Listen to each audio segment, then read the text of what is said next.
रबिया बसरी रहमतुल्लाह अलैहा माजी की वो अजीम वलिया जिसका जिक्र बड़े बड़े उलमा, मुजद्दिद और औलिया बाइस मगफरत और बाइस निजात समझते थे। आप 97 हिजरी में पैदा हुई। आपके वालिद नहायत ही गरीब थे। गुर्बत का ये आलम था कि आपके घर में चिराग जलाने के लिए तेल तक मौजूद न था, जिसकी वजह से नाफ की मालिश न की जा सकी और ना ही यहाँ कपड़ा कोई लपेटने को था जिससे आपको लपेटा जा सके। क्योंकि आप रहमतुल्लाह अलैहा 3 बहनों के बाद पैदा हुई थी, उसी मुनासबत से आपका नाम राबिया रखा गया। याद रहे कि राबिया अरबी गिनती का लफ्ज है जिसका मतलब 4 है। आपकी वालदा ने वालिद से कहा कि पड़ोस में से थोड़ा सा तेल मांग लाओ ताकि घर में कुछ रोशनी हो जाए, तो आपने शदीद असरार पर हमसाये के दरवाजे पर सिर्फ हाथ रखा और वापस चल आए, क्योंकि आप ये वादा कर चुके थे कि आज के बाद कभी भी अल्लाह की ज़ात के अलावा किसी से ना मांगूंगा। इसी बदहाली में, इसी परेशानी में आप सो गए तो आपको ख्वाब में आप सल्लल्लाहु अलैहि वसल्लम की ज़ियारत मुबारक हुई। आप सल्लल्लाहु अलैहि वसल्लम ने तसल्ली और तफशीद देते हुए फरमाया कि तेरी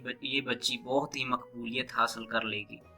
उसकी शफाअत से मेरी उम्मत के हज़ारों अफराद बख्श दिए जाएंगे। उसके बाद हज़रत पाक सल्लल्लाहु अलैहि वसल्लम ने फरमाया कि वाली बसरा के पास एक कागज़ पर यह तहरीर लेकर जाओ कि हर योम तुम 100 मरतबा मुझ पर दुरूद भेजते हो, जुमे की शब 400 मरतबा, लेकिन आज जुमा की जो रात गुजरी है मैं तुम दुरूद भेजना भूल गए हो। बतौर कुफारा हामिल हज़ा को 400 दिनार दे।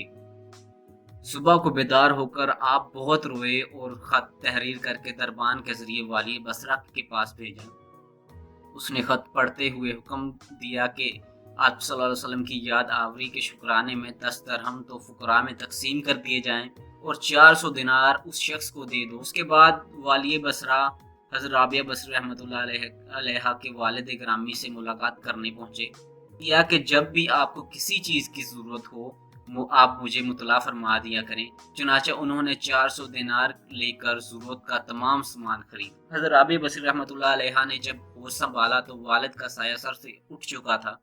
61 साली का ये आलम था कि आपकी तीनों बहनें भी आपसे जुदा होकर न जाने कहाँ मुकीम हो गईं। आप भी एक सिमत को चल दी और एक जालिम ने पकड़कर ज़बरदस्ती आपको अपनी कनीज़ बना लिया और कुछ दिन के बाद आप बहुत ही कलील रकम में फ़रोख्त कर दी गई। उस शख्स ने अपने घर लाकर बेहद मुशक्क़त अमेज़ काम आपसे लेना शुरू कर दिए। एक मरतबा आप कहीं जा रही थी कि किसी नामहरम को अपने सामने देखकर इतने ज़ोर से गिरी कि हाथ टूट गया। उस वक्त आपने सर बसजूद होकर अर्ज किया, या अल्लाह मैं बेहद यारो मददगार हूँ, ऊपर से मेरा हाथ भी टूट चुका है, उसके बावजूद मैं तेरी रज़ा पर राज़ी हूँ। चनाचा नदाए गया भी आई कि ए राबिया गमगीन ना हो, कल तुझे वो मर्तबा हासिल होगा कि मुकर्रब मलाइका भी तुझ पर रश्क करेंगे। ये सुनकर आप खुशी खुशी अपने मालिक के यहाँ पहुँच गई और आपका ये मामूल रहा कि दिन में रोज़ा रखती और रात भर इबादत में मुसर्रफ रहती। एक शब जब आपके मालिक की आँख खुली तो उसने देखा कि चारों तरफ नूर ही नूर है और आप रहमतुल्लाह अलैहा को सर बसजूद पाया। उन्होंने कान लगाकर सुना तो आप ये अर्ज कर रही थी कि अगर मेरे बस में होता तो हमा वक्त अरब में तेरी इबादत करती, लेकिन चूंकि तूने मुझे गैर का महकूम बनाया है इसलिए मैं तेरी बारगाह में देर से। चुनाचा सुबह होते ही आपको आज़ाद करके इस्तदा की गई कि अगर आप यहाँ क़याम फरमाएंगी तो मेरे लिए बाइस से फ़ख्र होगा, अगर आप जाना चाहती हैं तो आपको इख्तियारी। ये सुनकर आप हुजरे से बाहर निकली और अपने जिक्र शुगल में मशगूल हो। हज़रत इब्राहिम अदम रहमतुल्लाह अलैह जब सफ़र हज पर रवाना हुए तो हर कदम के बाद 2 रकत नमाज अदा करते थे और मुकम्मल 14 साल में मक्का मुअज़्ज़मा पहुँचे और दौरान सफ़र ये भी कहते जाते कि दूसरे लोग तो कदमों से चल कर पहुँचते हैं लेकिन मैं सर और आँखों के बल पहुँचूंगा। और जब मक्का में दाखिल हुए तो वहाँ से खाना काबा गायब। चुनाचा आप उस तसव्वुर से आबदीदा हो गए कि शायद मेरी बसारत ज़ाइल हो चुकी, लेकिन गैब से निदा आई कि बसारत ज़ाइल नहीं हुई है, लेकिन काबा एक ज़ईफ़ा के इस्तकबाल के लिए गया हुआ है। ये सुनकर आपकी नज़र उठी तो देखा कि सामने हज़रत राबिया बसरिया रहमतुल्लाह अलैहा लाठी के सहारे चली आ रही हैं और काबा पहुंच चुका है। तो हज़रत इब्राहिम अदम ने राबिया बसरी रहमतुल्लाह अलैहा से सवाल किया कि तुमने निज़ाम आलम को क्यों दरहम बरहम कर रखा है? जवाब मिला कि मैंने नहीं, अलबत्ता तुमने एक हंगामा खड़ा कर रखा है जो 14 बरस में काबा तक पहुँचे हो। हज़रत इब्राहिम अदम रहमतुल्लाह अलैहा ने कहा कि मैं हर कदम पर 2 रकत नफल पढ़ता हुआ आया हूँ जिसकी वजह से इतनी ताख़ीर से पहुँचा हूँ। رابعہ رحمۃ اللہ علیہ نے فرمایا کہ تم نے تو نماز پڑھ کر فاصلہ طے کر لیا ہے، عجز و انکساری کے ساتھ یہاں تک پہنچی ہوں۔ پھر ادائیگی حج کے بعد اللہ تعالیٰ سے رو کر عرض کیا کہ تو نے حج پر بھی اجر کا وعدہ فرمایا ہے اور مصیبت پر صبر کرنے کا، لہٰذا اگر تو نے میرا حج قبول نہیں فرمایا ہے تو مصیبت پر ہی صبر کرنے کا اجر عطا کر دے، کیونکہ حج کے عدم قبولیت سے بڑھ کر کون سی مصیبت ہو سکتی ہے۔ وہاں سے بصرہ واپس ہو کر عبادت میں مشغول ہو گئی، اور جب دوسرے سال حج کا موقع آیا فرمایا کہ گزشتہ سال تو کعبہ نے میرا استقبال کیا تھا، لہٰذا اس سال میں اس کا استقبال کروں گی۔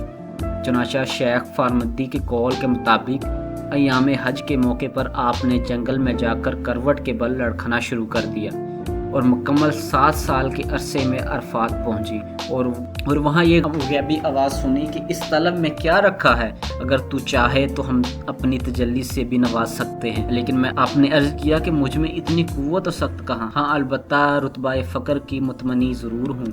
ارشاد ہوا کہ فقر ہمارے قہر کے مترادف ہے، جس کو ہم نے صرف ان لوگوں کے لیے مخصوص کر دیا ہے جو ہماری بارگاہ سے اس طرح متصل ہو جاتے ہیں کہ سر اور پاؤں میں ان کا فرق نہیں رہتا، پھر ہم انہیں لذت و وصال سے محروم کر کے آتش فراق میں جھونک دیتے ہیں، لیکن اس کے باوجود ان پر کسی قسم کا حزن و ملال نہیں ہوتا، بلکہ حصول قرب کے لیے سرگرم عمل ہو جاتے ہیں۔ مگر تو ابھی دنیا کے 70 پردوں میں ہے، اور جب تک ان پردوں سے باہر آ کر ہماری راہ میں گامزن نہ ہوگی اس وقت تک تجھے فقر کا نام بھی نہ لینا چاہیے۔